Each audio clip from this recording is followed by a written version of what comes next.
Hello, it's Mikko from MoreBikes.co.uk, and this is the new Street Twin from Triumph. It is the smallest of the 5 new models in the Bonneville range that Triumph launched earlier this year.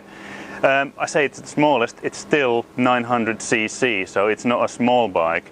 This one, the engine pumps out 54 brake horsepower, but the really cool thing is that it actually produces loads and loads of low and mid-range torque here. So this little thing should go really nicely. The bike is priced at £7,350 on the road. What I'm going to do with this one, I'm going to take this one to Scotland. So I'm going to ride up from here, from Horncastle up to Fort William, and then do 4 days of touring around there. So the next time you'll see us, I'll be on the road.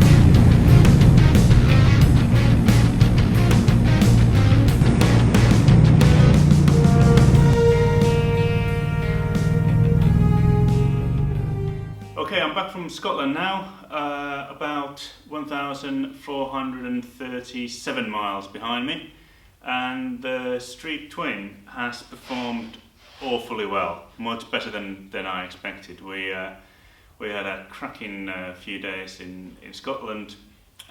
Started from here in Horncastle, went up the A1 all the way to Darlington, then on the A68, and then up to Jedburgh, and skirted around Edinburgh and Stirling. Not the nicest bit of roads there, but just needed to make a bit of progress.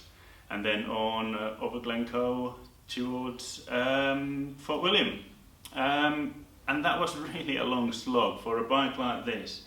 It was a long way to travel, and to be honest, it's not a touring bike, it's not designed to be a touring bike, but it performed really well. It's comfortable, it's steady, stable, the chassis is really solid, it goes in a nice line, you point it and it follows.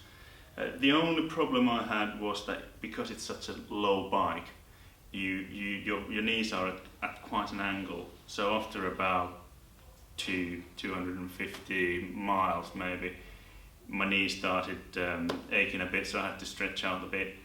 That's not really too bad from a bike like this. Other than that, it's brilliant. Okay, there's no heated grips or heated seat or anything like that, and it did get a bit cold at the tops of the mountains. But that's biking for you, really, isn't it? It's my mates who were on the trip with me, Andy, he's got a big BMW, he's got a 1200 RT, and Nick's got a KTM 1190 Adventure, and those bikes are just a dream to travel on long distances, and they have all the electronic gizmos known to man on those bikes, so those guys were laughing. But I think the Street Twin performed surprisingly well. Like I said, the first day was the long haul, and then the second day we set off from Fort William. We went down to Oban, further down, did a nice long loop on some really lovely bendy roads, and that's where the Street Twin really started to come into its element. Once we left the bigger roads, little twisty roads, you were doing about 60 miles an hour there, and that was plenty. You know, just banking from corner to corner. Absolutely beautiful, and again the bike dealt with it really well. No problem at all. The tyres are really nice. There's plenty of grip there.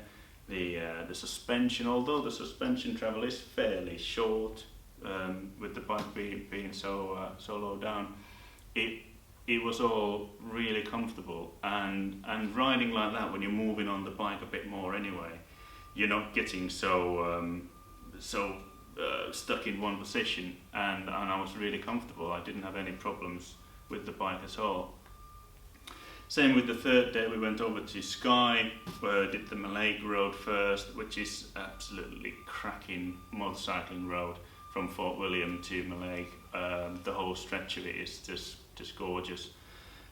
Took the ferry over to Skye, did a little loop on Skye, and then headed over to Applecross, which is a little mountain pass. And again, the bike performed just as well as the big boys. There was not a moment where I was left behind because the bike didn't have the power to keep up.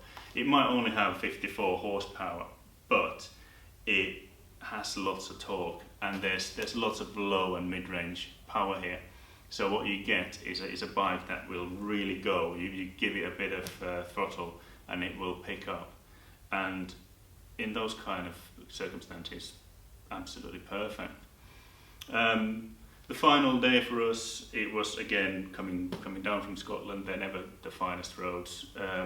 We did a nice bit down Loch Lomond first, but then around Glasgow, it's motorway work, and then down to Peebles. Again, pleasant enough roads, but somehow after you've been to the Highlands, it just doesn't feel quite so amazing anymore.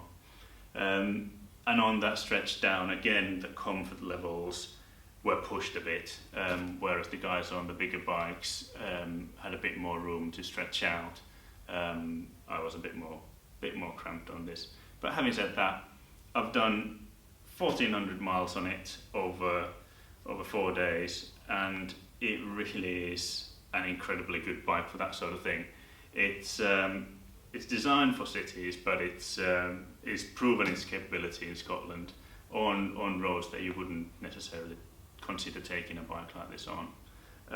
I've had a brilliant time, and I can't wait to try this in a more natural habitat in another test. But that's for now. That's all from me. And stay tuned on MoreBikes.co.uk for more.